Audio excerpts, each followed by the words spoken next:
Nu, sveiki! Tātad, šis būs mazliet savādāks video. Es zinu, ka ir noteikti dzirdēts kaut kur, kaut kas. Iespējams, kādam kaut kas ir tam līdzīgs bijis, bet man liekas, ka par šādām lietām ir jārunā, jo tā ir dzīves realitāte. Jo nevienmēr ir just fun un skaisti skati un viss kaut kas tam līdzīgs, bet ir arī tā realitāte, ka tev vajag ar to tik galā. Nu, sveiki, tauta! Tātad, ja jūs skatāties šo video, tad ir divi varianti. Vai nu jūs esat mans sekotājs, vai arī jūs meklējat konkrēto video pēc atslēgas vārdiem. Un šajā reizē es parunāšu par savu pieredzi, par panikas lēkmēm un kā es ar tām, kas tas ir. Man jau ir video iepriekšējais par to, kā ir un kas tas ir, bet tajā brīdī es vēl biju pilnā tādā epicentrā, tādā viducī visā tajā visā, bet tagad jau es esmu tā kā atvesaļošanās periodā, es to tā varētu nosaukt posmā.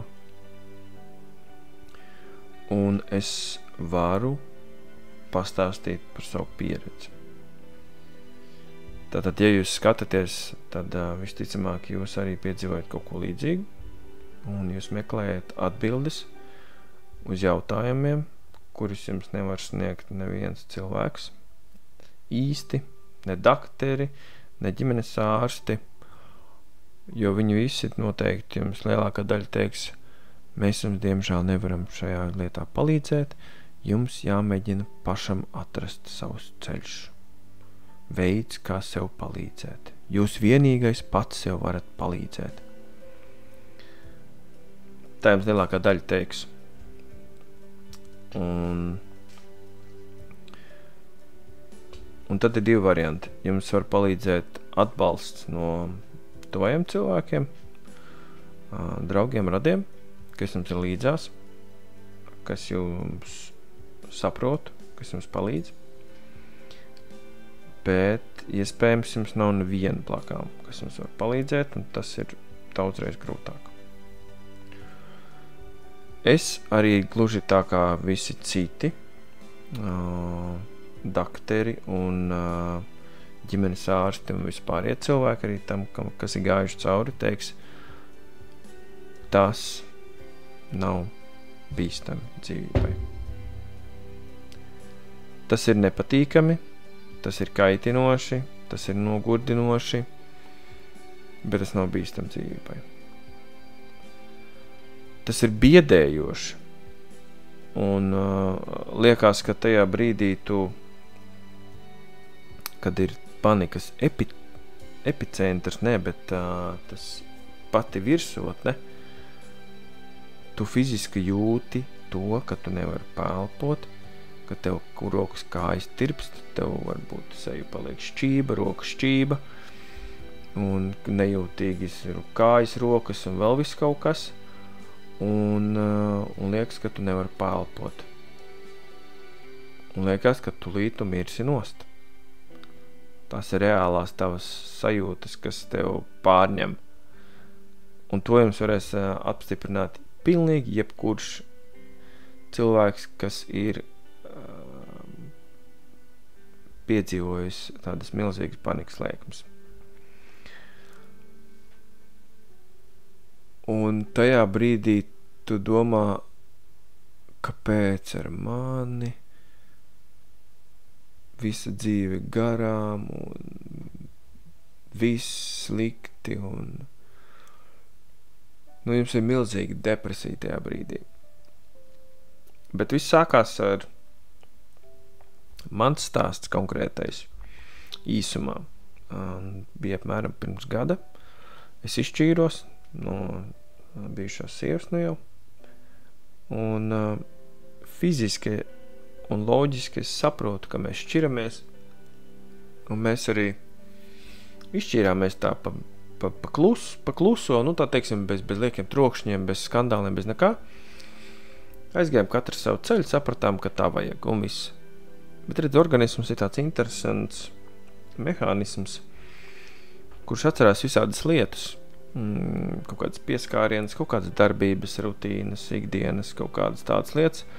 Un tiklīdz, ka tas nav 1-2 dienas, jā, tur kaut kādas pāris dienas, tad ir ok. Bet, kad tas paliek ilgāk, viņš saprot tev pagad, nu kaut kas nav ok. Un tad jau sākās tev tādi nemieri, tev sākās kaut kādi tādi, nu, lietas, kas tev uztrauc, kas tev rada nepatīkamas sajūtas. Un tas viss sākās ar tādām mazām lietām, kaut kādām sīkumiem. Bet kaut kādā brīdī tas izaug tādā absurdā, ka tev sāk palikt bail no viskaut kā. Tev rada nemieru viskaut kas. Skaņas, gaismas, smaržas kaut kādas jocīgas, frāzes, visādas tādas lietas tev sāk palikt, sāk izraisīt nepatīkamas sajūtas. Un tas viss nepatīkamās sajūtas kaut kādā brīdī aiziet līdz tādam, ka tev sāk rasties tā milzīgā panikas lēkme. Tā kā nekad nav bijis vēl. Un tad tev liekas, ka tu mirsi nost. Tev reāli, fiziski liekas, ka tu tūlīt nomirsi.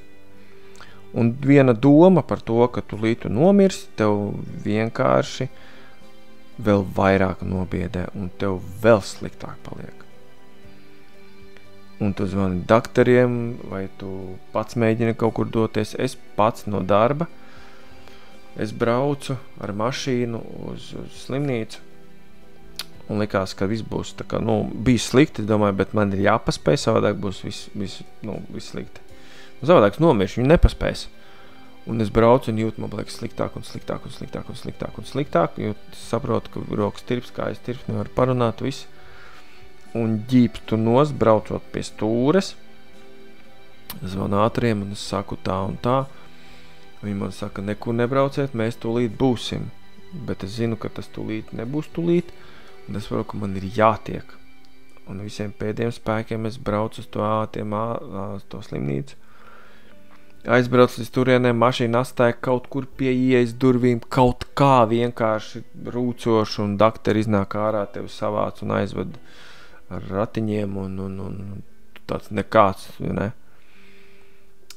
Nu, un tad daktari izmeklē, pārbauda tavu sirsniņu, pārbauda plaušas un pārbauda asins analīzes, viss. Viņi pasaka, ka, ziniet, jūsu orgāniem viss ir kārtībā. Diemžēl tas, ko jūs tagad piedzīvojat, ir panikas lēkme.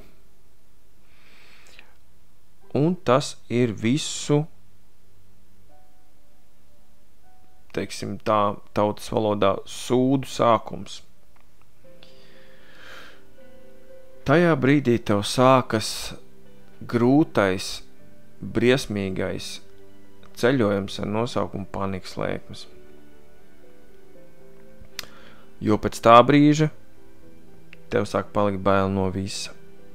Manā gadījumā tas bija tuneļi, putekļi, migla, jocīgas smaržas, skaņas, žipšņināšana, ekrānā kaut kādi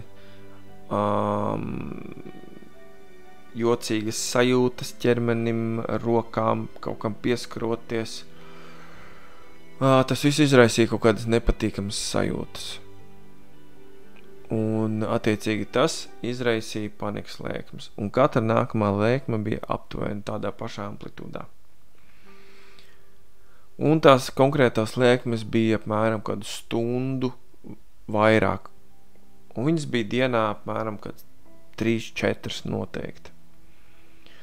Pa nakti svīdu, pa dienu bija panikas lēkmes, nevar neko izdarīt, spēka nav, paelpot nevar. Galva rēpst, viss slikti. paēst neko nevari, tu saproti, ka tev jāēd, tu nevari neko apēst, jo tev paliek slikti, tev bail no tā, ka paliks slikti, un tad tu mēģini atrast kaut kādas lietas, kas tev dos kaut kādu enerģiju no rītiem pa dienu, bet tā, lai tev nav jāēd. Jo ēšana nav variants, jo tev liekas, ka, ja tu ēdīsi, tev būs atkal slikti. Un tas nonāk līdz tādam absurdam, ka tev katru dienu paliek slikti. Tu vairs nevar darīt savus darbiņus, tu vairs nevar normāli ikdienā dzīvot. Un tu ej no darba projām visu laiku, ej pie ģimenes ārsta, prasi slimības lapas. Un tagad arī jāiet uz darba kaut kādas 2 stundas, 2,5 stundas pirms tam, ka tev jāizbrauc uz darbu, tu pa māju staigā, ņemies vai guli, vai centies tik galā ar to maitu. Savādāk es to nevarētu nosaukt. Un arī atrodoties darbā, tev noteikti līdzi ir ūdens pudele vai kaut kāda nervu nomienoša līdzekļi, tējiņas vai vienalga kas. Ja nu gadījumā atkal notiek kaut kāda šitāda trauksme, lēkme, tad vismaz tu vari kaut kā rīkoties. Nu lūk, un lielākie, teiksim tā latviski sūdi ir tajā, kad visas tās lietiņas, kuras tev šķietam liekas, ka palīdz, kuras tev izglābs kaut kādā X brīdī, patiesībā viņas padara to visu situāciju sliktāku. Un tas tev rada atkarību no šīm lietām. Tu jau vairs nevar ārā iziet, tu vairs nevar nekādas kustības un darbības veikt bez šīm konkrētām lietām. Un tik līdz tev kaut kas iet uz beigām, kaut kādas tabletes vai zālītes vai kaut kas samlīdzīgs, tu sāc jau panikot, kā man šito vajag ieķert, šito vajag obligāti lielākā daudzumā, jo savādāk man nebūs un ka paliks slikti, es nevarēšu nekādīgi sev palīdzēt. Un ja tu šādi jūties, tad zini, ka tev ir radusies atkarība no šīm lietām. Un tevi pēc iespējas ātrāk tas viss jāmet nost. Teiksiet, baigi viegli pateikt, vai ne? Nu, jā, viegli pateikt, izdarīt nav tik viegli, bet to vajag.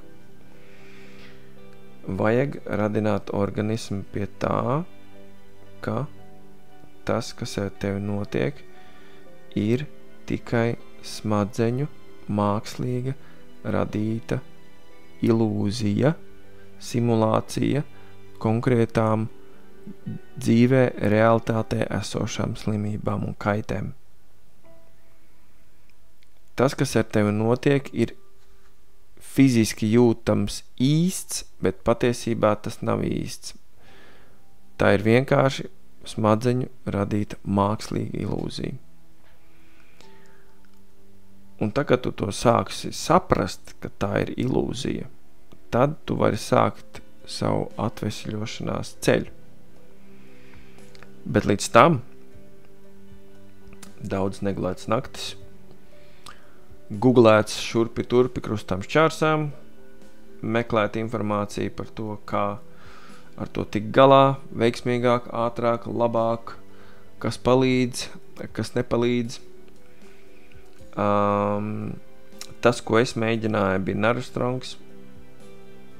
Likās, ka palīdzēja, bet patiesībā jau ne. Man bija ūdens visur līdz. Ja man vajadzēja, ja nu pēkšņi paliek savs kakls vai kas, man vajadzēja padzerties. Arī tas nepalīdz patiesībā.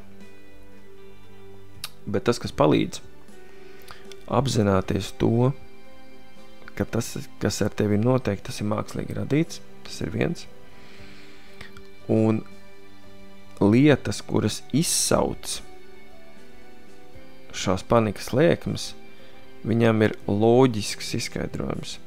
Proti, nereti tev panikas lēkmes rodās no tā, ka liekas tev spiež krūtīs vai sānā vai vēl kaut kur. Patiesībā iespējams tas ir vienkārši smags ēdiens, ko tu esi apēdis.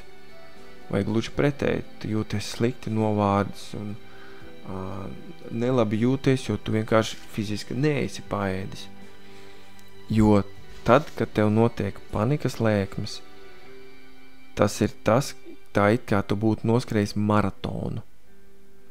Visas tavas enerģijas pārpalikumi, kas nu tev ir bijuši tajā dienā brīdī, viņi visi tiek, lūk, šādi tiek vienkārši iznīcināti vienā brīdī. Un pēc tam tu esi pilnīgi iztukšots. Visas enerģijas rezerves, kas tev ir bijušas, nu tev vairāk nav. Un, lai dabūtu enerģiju atpakaļ, tev ir jāēd. Un, kamēr tu to nesapratīsi, tikmēr tev būs slikti, tu nevarēsi neko iziet, neko padarīt, neko tu nevarēsi izdarīt īsti. Es to saku pēc savas pieredzes, nevis tāpēc, ka es kaut kur esmu to lasījis, bet tāpēc, ka man tā bija. Daļēji es esmu jau izārstējies, tad, protams, kaut kad vēl noteikti tā, bet tu viņus sāc uztvert savādāk. Arī es meklēju informāciju, kā ar to tikt galā. Kā tikt tieši galā, lai nebūtu, lai novērstu lēkmes, vai kā ātrāk no viņām tikt vaļā, tā, kad viņas notiek. Viena no lietām, ko noteikti nedrīkst darīt, nedrīkst lēkņu laikā, pieņemsim, ja tev ir sajūta, ka tu smoc, tu nedrīkst iet pie loga, vērt logu vaļā, vai skriet ārā pa durvīm un elpot gaisu, jo liekas, ka tur tak ir labāk un istabā gaisa nav. To noteikti nedrīkst darīt, jo tādā veidā tu vienkārši nocērt un iekonservē šo sajūtu un amplitūdu šī panikas lēkmē. Tas, kas tev būtu jādara, ir jāļauj, lai viņa aiziet līdz virsotnei un pati beidzās arī mierīgi, jo organismam ir izveidot drošības funkcija, ka tad, kad tev panikas lēkme kaut kādā stadijā augstākā ātra sirdsdarbība, svīsti, it kā paelpot nevari, organisms tad ieslēdz drošības sistēmu, to, ka tagad gan nav labi, un viņš pats normalizē sirdsdarbību, elpošanu, visu, tu nomierinies. Tikai tāpēc, kad organisms ir ieslēdzis ārkārtas drošības krānu norāvis un viss. Un tas tev ir jāatcerās, ka katreiz, kad tev būs panikas lēkmes, lai cik viņa augstu uziet, organisms vienmēr pats sev sadakterēs un nomierināsies un neutralizēs visas darbības. Tā ir viena no lietām, kas tev būtu jāatcerās. Nākamā lieta, ko tu vari darīt, kamēr tev ir tās lēkmes, lai ātrāk viņas neutralizētu, ko tu vari darīt, tu vari nodarbināt savu prātu ar kaut kādām lietām. Pētot priekšmetus istabā, skaitot priekšmetus, analizējot priekšmetus vai šķirstot video vai vēl sazin kaut ko, kas novērš tavas domas no tā brīža situācijas. Bet noteikti nevajag dzert ūdeni, jo tā būs labāk, vai taisīt logu vaļā, jo tā būs labāk, vai arī dzert kaut kādas nervu zāles, jo tā būs labāk, tā nebūs labāk, tā būs tikai sliktāk. Saku no pieredzes. Tad, nu lūk, kad nu es biju nonācis līdz tādai situācijai, kad tas bija katru dienu, ik pa vairākam reizēm, naktīs svīdu, nekur nevarēja neko izdarīt, neko padarīt. Man jau viss bija tā apnicis, ka es vienkārši gribēju sev darīt galu. Un es neesmu vienīgais cilvēks, kas tā saka, ka kam tas gājis cauri. Jo tu vienkārši esi tik daudz iztukšots, tik ļoti izmocīts, tik ļoti pārmocīts, ka tu meklē kaut kādus ātrus risinājumus vienkārši, lai tas viss nebūtu. Jo tu esi piekusis. Bet ir risinājums. Nevajag padoties, ir risinājums. Viena no lietām, ko es darīju, kas man palīdzēja, ir meditācija. Tā palīdz sakārtot tev nervus.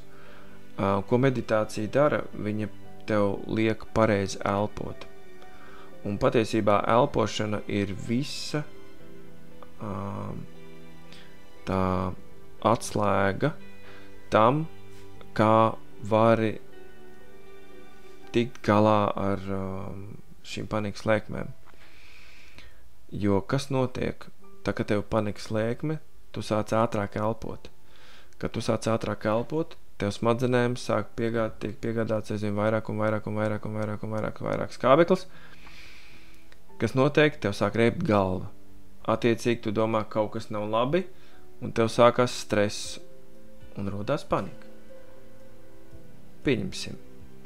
Jūs esat kādreiz pumpējuši ar muti piepušamo matraci vai balonus vai ko, un tā, ka jūs to darat diezgan daudz vienā reizē, jums sāk riept galva.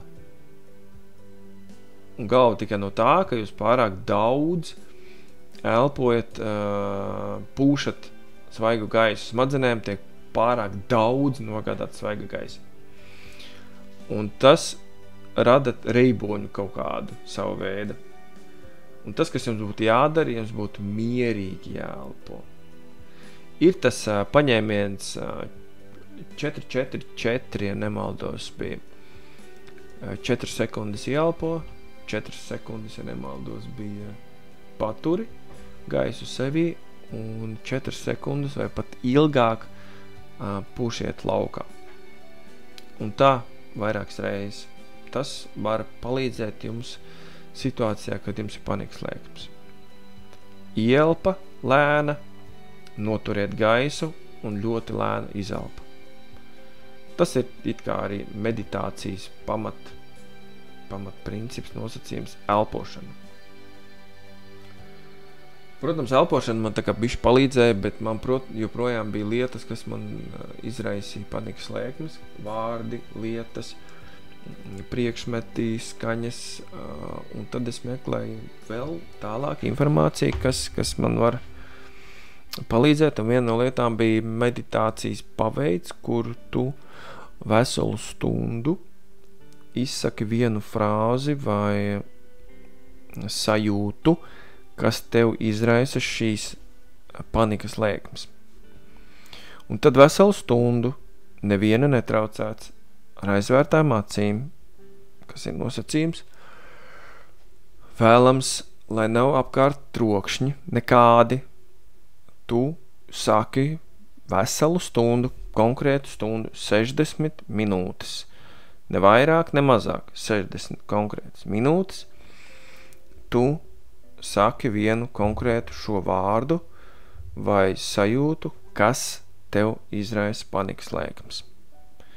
Un pēc tās stundas, kad es nobubinājis visu laiku, tad tev pārņem tādu vieglumu sajūtu. Jo organisms jau pats par sevi, viņš ir radīts no ūdens, un arī visas nervi un visas sistēmas principā ir kaut kādi mikroimpulsi, kas tiek nosūtīti uz smadzenēm, informācija, un attiecīgi arī runājot, jūs radat skaņu viļņus, kas iedarbojas jūsu smadzenēm, un tas, kā jūs runājat, attiecīgi jūs runājot varat pataustīt savu galvu, jebkuru frāzi, ko jūs pasakat, jūs varat dzirdēt caur savu galvas kausu. Un tā ir tāda tā kā rezonance uz smadzenēm. Un attiecīgi izrunājot konkrēto frāzi veselu stundu, jums pēc tam šī frāze vispār neradīs nekādas sajūtas. Pilnīgi nekādas. Vai arī kaut kādas lietas, kas jūs triggeroja, jūs neraisīs pilnīgi nekādas asociācijas, pilnīgi nekādas sajūtas. Un šādā veidā es nodzēsu pa vienai lietai un sajūtai un frāzēm, kas man izraisa panikas lēkmes. Bet, protams, tas nebija tas mans atvesļošanās galvenais trumpis, atslēga visā tajā. Tas bija tikai tāds ceļš uz atveseļošanos. Bet joprojām man bija panikas lēkmes diezgan bieži, pašas no sevīm, no kaut kādām lietām, es nesaprotu, kāpēc un kā. Un tad, ka man bija viss broša pilna, un es vairs nevarēju izturēt, un sapratu, ka man jau sākās jau domas, tiešām bija tādas sev nodarīt pāri, jebkādā veidā, tikai lai viss beidzās, tad devos pie savu ģimenes ārstu un teicu, kā ir. Un viņš teica, ok, labi, davai es tev izrakstīšu antidepresantus, vieglus sākumā. Ja vajadzēs stiprāks, viņš saka, varam stiprāks, vai arī palielināsim dozu. Viņš saka, bet pagaidām palietosim šo. Pirmo kaut kādu mēnesi palietosim. Viņš teica, bet brīdinu, ka iespējams, ka lietojot šī zāles pirmo mēnesi paliks sliktāk. Panikas lēkmes iespējams būs biežākas vai bišķi asākas, bet tas tā ir un tā tam ir jābūt.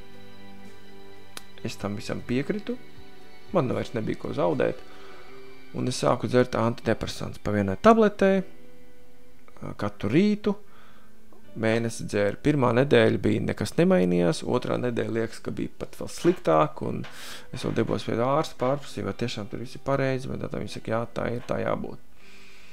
Es ticēju daktarim, es ticēju sev, kad es to varu izdarīt. Ar visiem nelabumiem, sliktumiem es devos uz darbu, es strādāju, un lieta, ko jūs noteikti nedrīkstat darīt, neiet uz darbu. Nedarīt kaut kādas lietas, ko jūs iepriekš darījāt. Jo nedarot šīs lietas, jūs izvairoties no tām, un jūs radat sev kaut kādu mākslīgu drošības burbuli, no kur jūs negribat izkāpt. Un to noteikti nedrīkst darīt, jo tad jūs atvesaļošanās ceļš būs daudz, daudz grūtāks un ilgāks. Nu, lūk, un man tikai pēc mēneša, pusotra, es sāku just, kā es sāku palikt dzīvespriecīgāks. Man gribās iet ārā staigāt, man gribās ar riteni braukt, man gribās to, man gribās šito, man gribās kaut ko pagatavot, man gribās pazīmēt, man gribās kaut ko paspēlēt, man gribās satikt draugus, man gribās to, man gribās šito. Un tā, kad tev jūties tā, tev liekas, forši. Tu saproti, ka tas viss sāk strādāt. Un es zāles nodzēru apmēram 3 mēneši, un pēc 3 mēnešiem es beidzu viņas dzert. Un tiklīdz, kā tev nāk diena tā klāt, ka tev jābeidz dzert tās zāles, tev mazliet šaubas, vai tev uzreiz atkal nepaliks slikti. Bet varu jums pateikt to, ka nē. Varbūt sākumā liekas, ka būs, bet īsti nē. Protams, tās panikas lēkmes, viņas nekur nepazūd, viņas kaut kad parādās, bet jūs viņas uztverat pavisam savādāk. Jūs viņas neuztverat kaut kādu biedu, bet jūs viņu uztverat kā kaitinošu sūdu, kas vienkārši jums besi ārā jau. Un viena no lietām, ko jūs noteikti varat darīt, jo tās panikas lēksmes notiek dēļ kaut kāda triggera. Vai nu tas ir ķermenis kaut kā jūtās jocīgāk, vai kaut kas sāpa, vai kaut kas spiež, vai kaut kas. Un parasti tas ir saistīts ar kaut ko, kas ar jums ir noticis tajā vai iepriekšējā dienā, pieņemsim. Esat kaut ko smagu apēdis, kaut ko sliktu apēdis, kaut ko. Un attiecīgi spiež vēderi. Jums vēderā ir radušās gāzes, kas spiež jums uz orgāniem, un liekas, kad atkal nāk virsū kaut kas. Patiesībā jums vajag loģiski savilkt kaut kādas lietas kopā, kāpēc šoreiz kaut kas kaut kā, kāpēc man spiež, jo noteikti jūs jautāsiet tā, atkal spiež. Kāpēc spiež? Savelciet vienkārši loģiski kopā to, kāpēc jums tas tā notiek. Jo tam ir loģisks izskaidrojums, kāpēc. Slikts kaut kas apēst, tātad spiež vēders, vai spiež tur krūtī, vai tur tas, vai ir kaut kas sasists iepriekšējā dienā, vai apaugstēts, tāpēc kakliņš jocīgāk jūtās, vai arī esi nosēdējis visu dienu pie telefona norulējis, tāpēc tev varbūt rociņa sāp, vai pirkstiņa sāp, vai vienalga kas. To tu vari visu loģiski salikt kopā, un tikai tad, kad tu saliec loģiski kopā, tev tāds, tas ir tāpēc. Tāpēc es tā jūtos, tāpēc man ir tas spiediens, tāpēc man ir tas sliktums, tāpēc man tas pirksts sāp. Un tajā brīdī tev tās, viss tev vairs nav nekādas lēkmes, viss tev viss ļoti ātri pāriet. Tā, kad tu to visu salicis kopā. Tā kā tas, ko es jums noteikti iesaku, ir noteikti nemeklēt ātrāko veidu, kā nobendēt šīs konkrētās sajūtas, bet saņemt kulaku rokā un viņas izdzīvot katru reizi, jo tādā veidā jūs vienkārši amplitūdu samazināt šīm panikas lēkmēm. Ja jūs viņas nomērdējat, nobedzinat kaut kādā punktā, jūs vienkārši viņas iesaldējat nākamo reizi, un viņas paliek aizvien biežāks un biežāks, un tikpat stiprs, ja ne stiprāks. Tāpēc, ja jūs tiešām jūtaties, ka jums ir viss slikti un dzīvot vairs negribās un nepakam, dodieties pie ģimenes ārsta, sāciet ar antidepresantiem, viegliem antidepresantiem uz konkrētu laiku, pēc konkrēta laika metiet nost un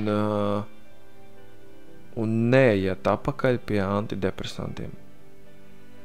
Jo tā ir atkal būs kaut kāda sava veida atkarība, ja jūs iziesiet kursu un pēc tam atkal sēdēsiet atpakaļ. Vajag izmantot šo periodu, ka jūs dzerat antidepresantus kā nervu atvaļinājums. Kā teica mana psiholoģe, tad brīdī, kad tev ir panikas lēkmes periods, tad vienkārši kapteinis, kas regulē visu tavu ķermeni, viņš vienkārši aizgājis atvaļinājumā. Viņam ir apnicis pa daudz visu, kā darbā tev tur zāģē, mājās zāģē, tev tur piķis nav, tur tas nav, rēķins nevar nomaksāt, tev tur, ka viens prasa to, otrs prasa šito, ceturtais prasa šito. Vienkārši tev nāk no visām pusēm visu, un vienā brīdī organisms tev neiztur un sabrauku. Un tad tev paliek tikai panisks lēkmes. Lūk. Tāpēc esiet saudzīgi pret savu ķermeni. Nedariet tam pāri. Ziniet to, ka jūs neesat vienīgie tādi. Tas ir atrisināms, jums paliks labāk. Jums vajag ticēt, jums vajag izturēt, pārvarēt šo posmu. Viņš ir draņķīgs, pretīgs, drausmīgs, kaitinošs, biedējošs, bet to vajag pārvarēt. Un tā, ka jūs pārvarēsiet, tad jūs redzēsiet dzīve, iekrāsosies pavisam citās krāsās. Un pēc tam būs jums arī kaut kādas panikas lēkmes, bet viņas jau būs vairāk kā kaitinošas un uz pāris kaut kādām sekundēm, tur varbūt pat minūti nesasniedzot iespējams. Jūs viņus uztversiet savādāk, tas visas lēkmes. Protams, joprojām būs kaut kāds, bet pēc tam kaut kā, labi, davai, tur, kaut kas sen nebijis vai kaut kas tam līdzīgs. Jūs kaut kā uztversiet viņu ar humoru, ar kaut kādu tādu, jūs neuztversiet to kā dzīves draudus. Tā kā, ja ir kaut kādi jautājumi par kaut kādām lietām, par kaut kādām situācijām, ko jums nevar pastāstīt ģimenes ārsti vai psihologi, jo lielākā daļa psihologi nemaz tam nav gājuši cauri, viņiem ir tikai teorija. To, kā tas ir, jums var pastāstīt tikai cilvēki, kam ir gājuši tam cauri. Nereti tie ir jums tuvi cilvēki, paziņas, radi, kuri ir tam gājuši cauri, bet jūs vienkārši to nezināt, jo neviens to nestāsta. Neviens ar to baigi neplātās. Tālūk novēlu jums veiksmīgu atvesļošanās ceļu, izturību un, jā, visu labu!